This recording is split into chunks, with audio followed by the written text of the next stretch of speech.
আসসালামু আলাইকুম। আজকে আমি আপনাদের সাথে যে রেসিপিটি শেয়ার করব হয়তো অনেকে দেখলে একটু অবাক হতে পারেন, আর সেটি হলো সজনে পাতার শাক।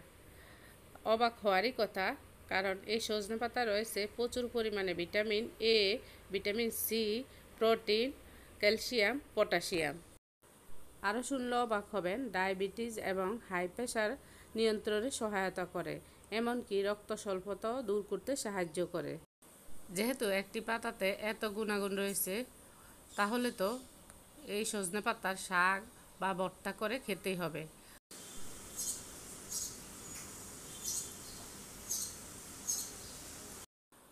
আমার সজনে পাতা শাক রান্না করার জন্য আমি ছাদের গাছ থেকে এভাবে কিছু ডাল ভেঙে নিয়েছি। এখন ডাল থেকে পাতাগুলো এভাবে ছিঁড়ে নেব।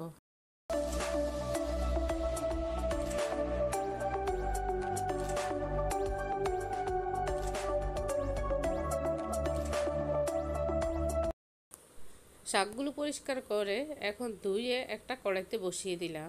হাফ কাপ পরিমাণ পানি দিয়ে দিলাম, আর দিয়ে দিব একটা রসুন, একটা পেঁয়াজ, আর 6-7টা কাঁচামরিচ কুচি। দিয়ে দিলাম স্বাদ মতো লবণ। এখন একটু নেড়ে চেড়ে মিশিয়ে নিয়ে তারপরে ঢাকনা দিয়ে কিছুক্ষণ রান্না করে নেব। যেহেতু এই শাকটা একটু সিদ্ধ হতে সময় লাগে, সেজন্য ঢাকনা দিয়ে রান্না করে নিলে তাড়াতাড়ি সিদ্ধ হয়ে যাবে।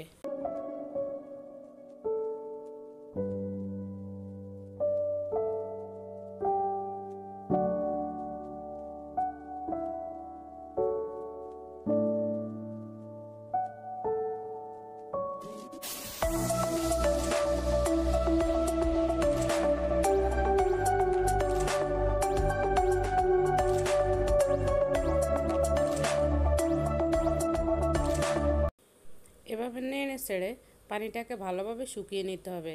পানিটাকে ভালোভাবে শুকিয়ে নিলে শাকটা খেতে কিন্তু ভালো লাগবে।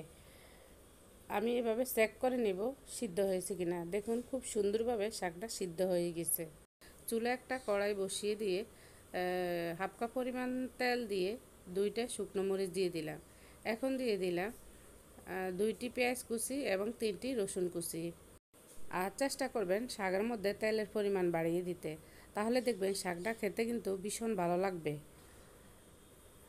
একটু নেড়ে চেড়ে নিয়ে এখন দিয়ে দিলাম সিদ্ধ করে রাখা শাকটা।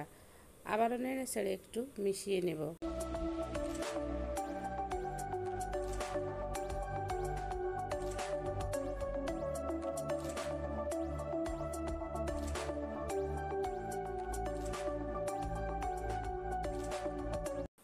একটু নেড়ে চেড়ে এখন দিয়ে দিলাম 2 থেকে 3টি শুকনো মরিচ ভেঙে।